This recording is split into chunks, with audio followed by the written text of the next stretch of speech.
오늘 25장은 베스도에게 재판을 받는 사울의 모습을 볼 수 있습니다. 25장과 24장 사이에는 2년이라는 세월이 있습니다. 바울은 2년 동안 그러니까 감옥에 갇혀 있었다는 것이죠. 그런데 아직 바울에 대한 재판의 결론은 나지 않았습니다. 미결 상태로 2년 동안 감옥에 갇혀 있었다는 것입니다. 벨릭스 총독에게서 베스도 총독으로 총독이 바뀌었습니다. 그렇지만 상황은 변한 것이 없습니다. 단지 2년의 시간만 흘렀을 뿐이라는 것이죠. 아무것도 결정이 나지 않았습니다. 그냥 그는 감옥 안에 있었던 것입니다. 그러나 바울에게는 이 2년이라는 세월이 험하게만 흘러간 것이 아니었습니다. 만약에 이 2년 전에 바울이 무죄 선을 받고 감옥에서 나왔다면 어떻게 되겠습니까? 아마 그는 암살을 당했을 것입니다. 왜냐하면 바울을 죽이기까지도 먹지도 않고 마시지도 않겠다는 결심한 사람이 40명이나 버티고 있었기 때문입니다. 오늘 25장에 보면 그 사람들이 없어진 것은 아닙니다.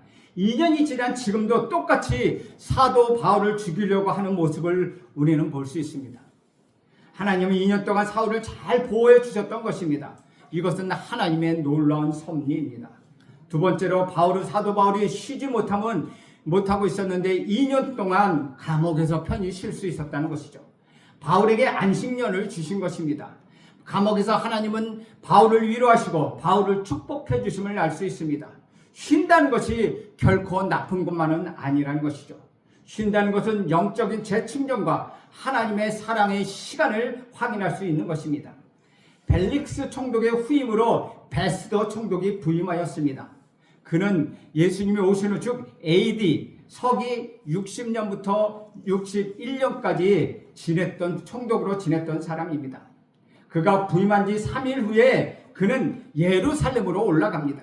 예루살렘으로 올라간 총독은 대제사장들과 장로들을 만나게 됩니다. 그것이 1절에서 3절입니다. 베스도가 부임한 지 3일 후에 가이사랴에서 예루살렘으로 올라가니 대제사장들과 유대인 중 높은 사람들이 바울을 고소할 때 베스도의 호의로 바울을 예루살렘으로 옮기기를 청하니 이는 길에 매복하였다가 그를 죽이고자 함이로라. 바울을 죽이려고 했던 먹지도 않고 마시지도 않겠다는 40명의 사람들은 2년이 지난 후에도 변하지 않았습니다. 얼마나 놀라운 일입니까? 그들은 꼭 바울을 죽이겠다고 결단했다는 것입니다.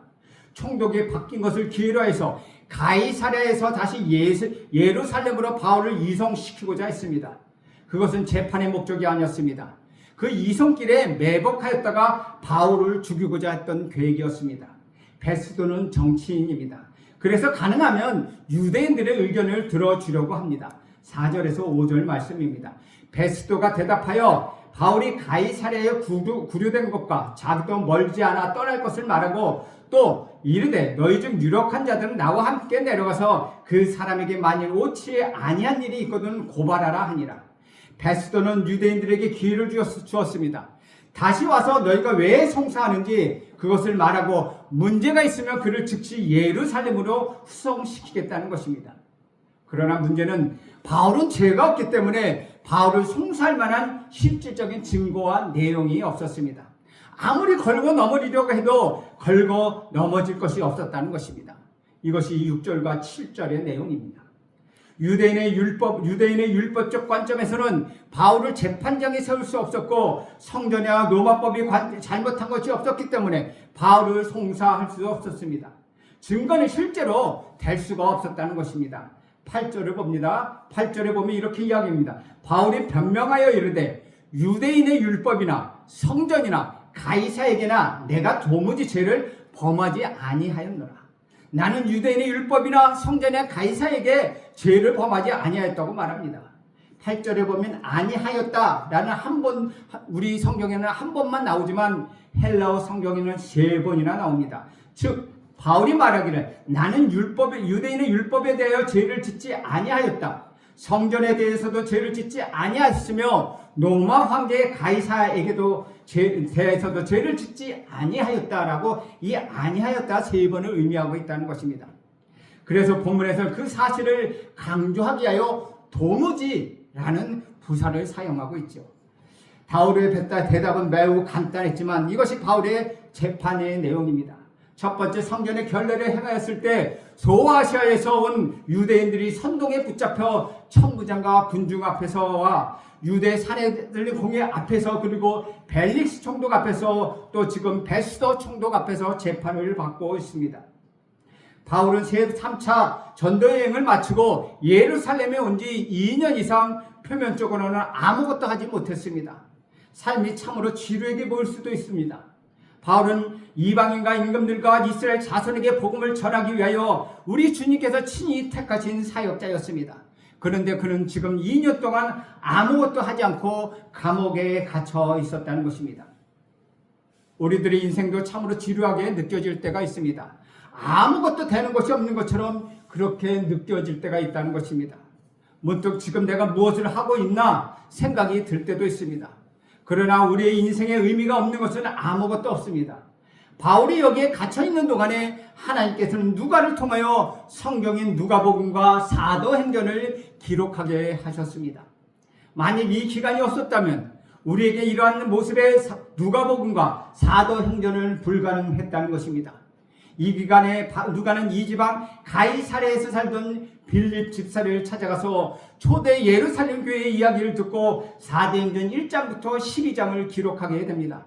그리고 바울에게 들은 이야기와 로마까지 동행함으로 인하여서 사도행전 13장에서 28장까지 마지막 장까지 쓸 수 있었습니다. 또 여러 사람의 기록과 들은 이야기를 통하여 가장 긴 복음서 누가복음을 기록할 수 있었다는 것입니다. 누가가 기록한 생생한 우리 구주 예수 그리스도의 사역과 사도들의 행적을 통하여 2000년이 지난 지금도 우리가 은혜를 누릴 수 있게 되었습니다. 이제 베스도는 고민에 빠지게 됩니다. 실제로는 아무런 증거도 없습니다. 그러나 유대인들은 그를 송사하려고 합니다. 정치적으로는 유대인들을 도와주어야 합니다. 그래야 자기 자리가 든든히 설 수 있기 때문입니다. 그러나 바울 재판을 하려고 하니 전혀 재판할 만한 증거가 없었다는 것입니다. 베스도는 이 두 사이에 고민하게 됩니다. 결국 베스도는 바울에게 이런 요청을 합니다. 내가 예루살렘으로 갈 수 없겠느냐? 그러나 단호하게 바울은 베스도의 요청을 거절합니다. 나는 예루살렘에서 재판받기를 원치 않습니다. 나는 로마 황제 가이사의 법정에 가서 가이사에게 재판을 받기를 원합니다. 이것이 9절부터 12절의 내용입니다. 베스도는 바울이 예루살렘에 가서 재판을 받았으면 좋겠다는 생각을 합니다.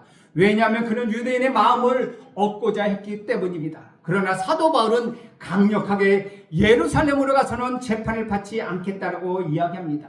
나는 로마 법정에 서게 해라. 나는 가이사에게 호소하겠다라고 정식으로 재판을 요청한 것입니다. 고민에 빠진 베스도는 배석 심판위원과 함께 논의한 결과 다음과 같이 재판 결론을 내립니다. 내가 가이사에게 재판을 호소했기 때문에 너는 가이사에게 갈 것이다. 이렇게 재판이 종결되었습니다.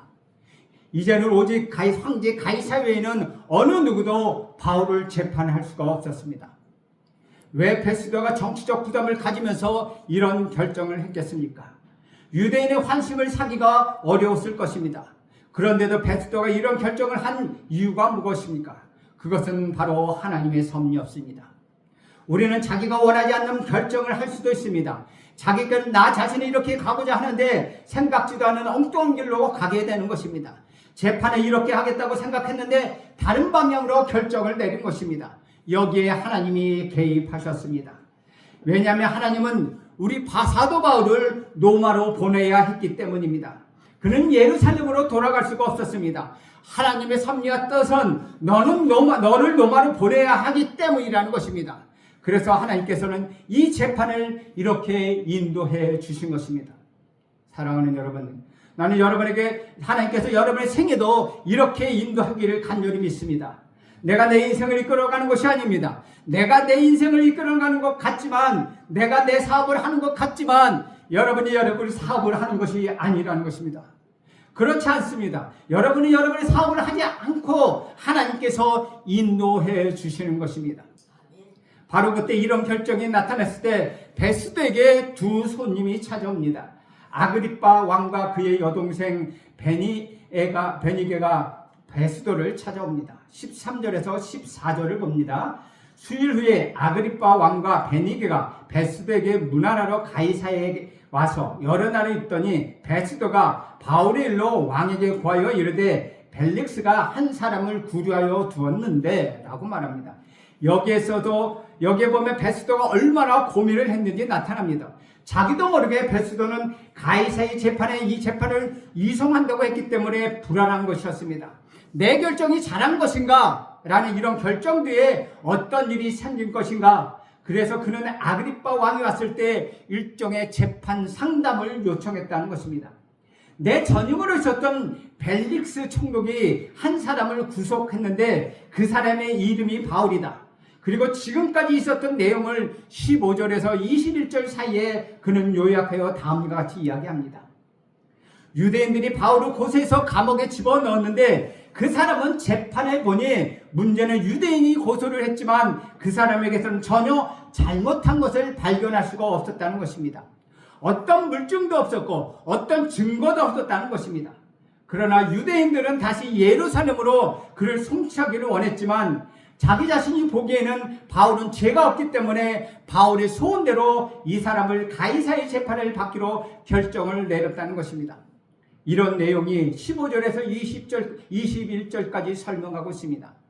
그러면 나는 어떻게 하면 좋겠습니까? 라고 아그리빠 왕에게 상담했다는 것입니다. 여기 상담하는 내용 중에 재미있는 말이 있습니다. 18절에서 19절을 봅니다. 원고들이 서서 내가 짐작하던 것 같은 악행의 혐의는 하나도 제시하지 아니하고 오직 자기들의 종교와 또는 예수라 하는 이가 죽은 것을 살아 있다고 바울이 주장하는 그 일에 관한 문제로 고발한 것뿐이라. 바울 자신의 무죄에 대해서 주장하는 부분을 벨리소가 이렇게 주장한 것입니다. 이 사람에게는 형사적인 증거는 전혀 찾아볼 수가 없습니다. 이 사람에게 보이는 것은 오직 유대인들의 종교적인 문제입니다. 예수가 부활했다고 주장하는 그 주장밖에 없다는 것입니다. 라고 말하고 있습니다. 사랑하는 주 안에 사랑하는 여러분, 오늘 그리스도인들이 재판정에 가는 이유는 무엇입니까? 예수 때문에 가는 것이 아니라 그 거꾸로라는 것입니다. 재산 싸움 때문에, 사기 때문에, 도덕적 문제 때문에, 윤리적 문제 때문에 교도소에 가기도 합니다. 예수 때문에 가는 사람 그리 흔치 않다는 것입니다. 예수님을 이야기를 하다가 부활을 설명하다가 십자가를 증거하다가 고난을 당한 사람 지금 여기 있습니까? 이것이 누구의 이야기입니까? 바로 베스도의 이야기입니다.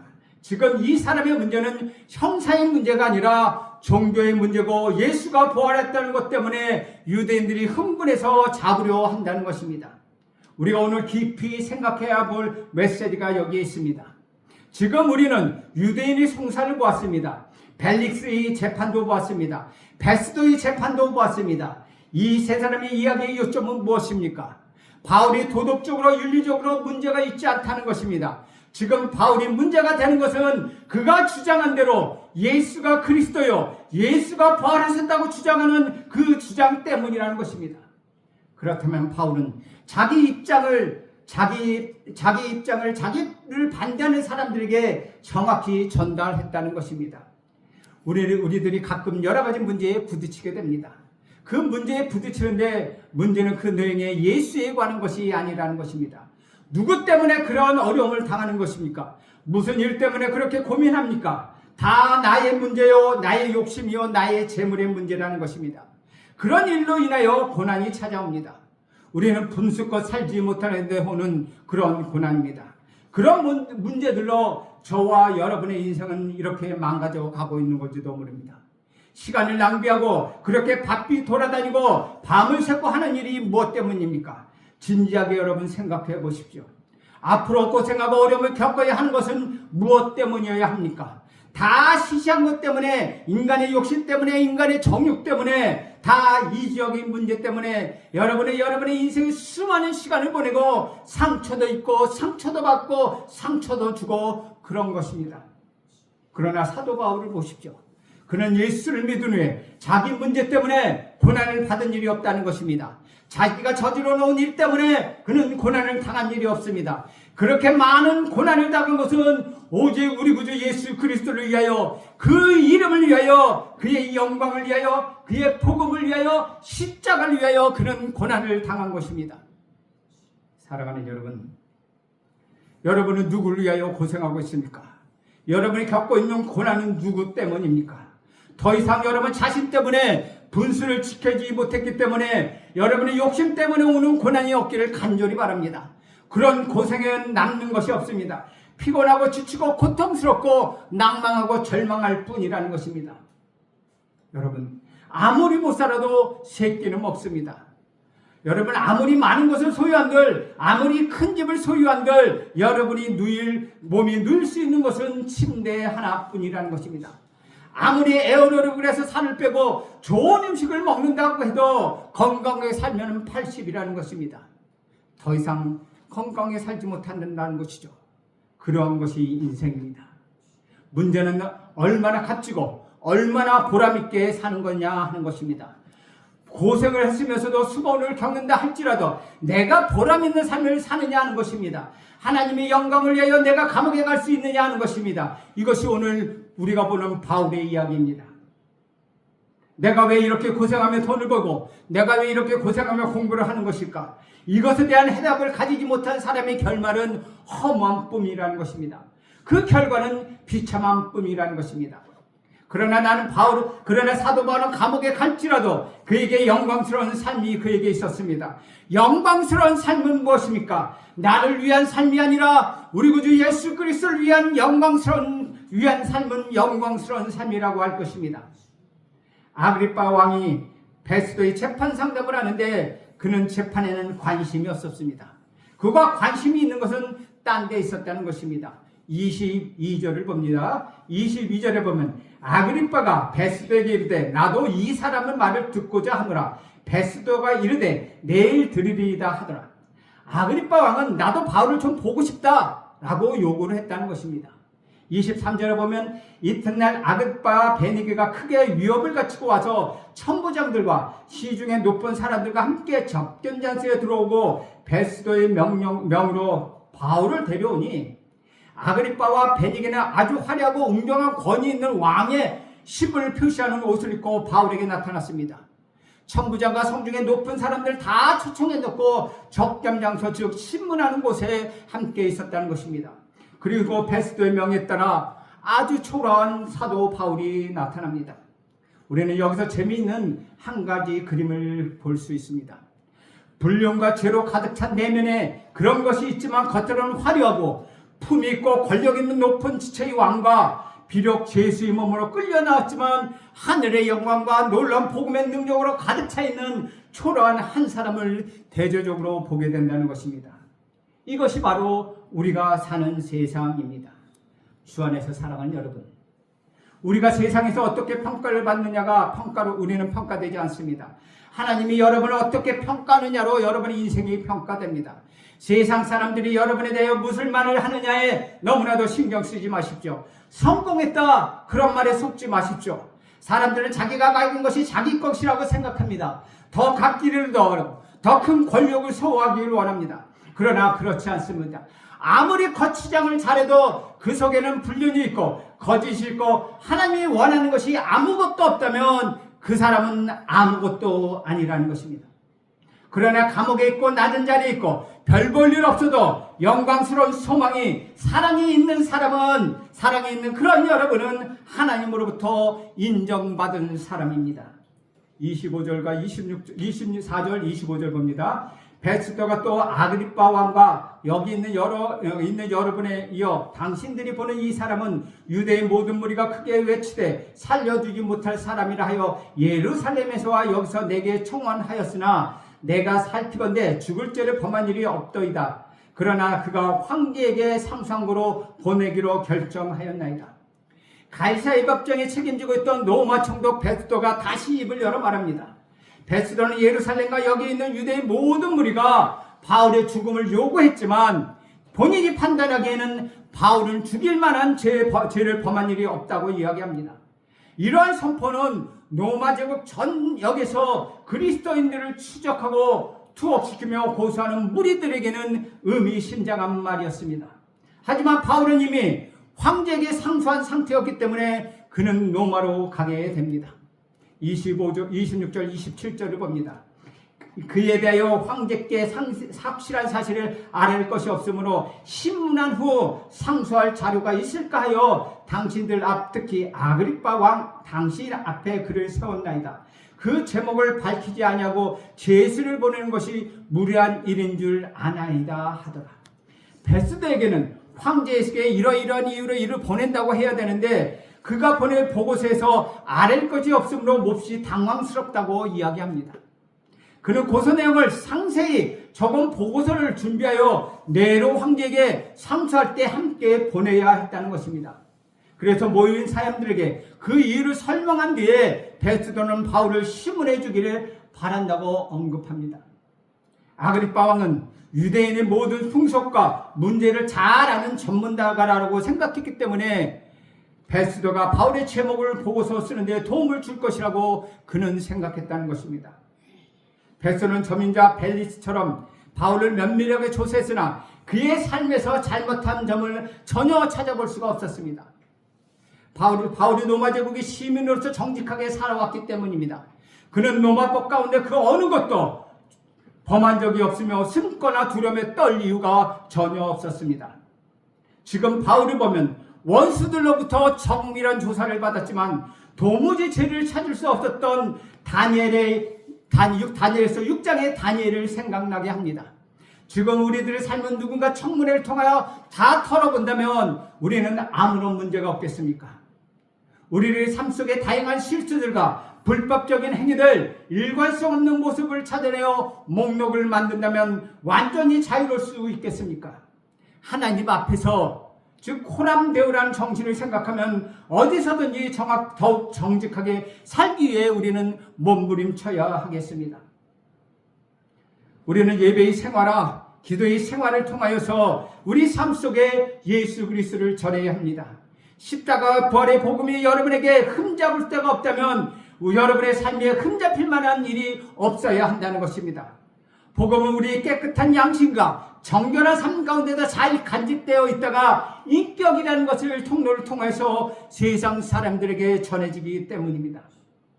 사랑하는 여러분, 하나님께서 여러분의 이름을 먼저 불러주셨기에 여러분은 하나님의 은혜로 말미암아 구원을 받은 하나님의 자녀입니다. 지금도 바울처럼 여러분이 어디에 있든지 어떤 답답한 상황에 처해 있든지 간에 하나님은 여러분의 이름을 불러주십니다. 오늘도 여러분의 각자의 이름을 불러주신 주님을 기억하고 바르게 순종하십시오. 이 세상 한복판에서 우리 구주 예수 그리스도의 부활을 전하는 증인으로 사십시오. 아무 흠이 없는 성도로 세상 사람들에게 인정받는 그런 삶을 살아가십시오. 그러면 여러분 안에 우리 구주 예수 그리스도가 살아서 역사하실 것입니다. 십자가와 영광스러운 복음이 가득 차게 될 것입니다. 그래서 예수를 위하여 고난을 받고 예수를 위하여 희생당하고 예수를 위하여 손해를 보고 그런 기뻐하는 그런 축복된 사람으로 여러분은 거듭나게 될 것입니다. 그리하면 여러분은 축복을 받게 될 것입니다. 여러분의 가족이 축복을 받게 될 것입니다. 여러분의 자녀도 축복받기를 원합니다. 여러분의 직자와 여러분의 일터도 축복받기를 간절히 원합니다. 그렇게 여러분이 모두 다 축복의 사람이 되기를 축원드립니다. 기도하겠습니다. 하나님 아버지, 오늘도 우리 사도 바울의 재판 과정을 보면서 그가 아무 흠잡을 데도 없이 당당하게 재판장에 섰음을 기억합니다. 하나님, 그를 만밀히 조사해 봤더니 흠잡을 것 하나도 없다고 고백합니다. 하나님, 우리 인생이 이런처럼 흠잡을 데 없는 인생이 되게 하여 주시옵소서. 복음 앞에 부끄러움이 없는 인생이 되게 하옵소서. 십자가 앞에 부끄러움이 없는 인생이 되게 하옵소서. 그리하여 예수를 위하여 고난받고 예수를 위하여 희생하고 예수를 위하여 하나님 손해보는 축복된 인생이 되게 하옵소서. 예수님의 이름으로 기도합니다. 아멘.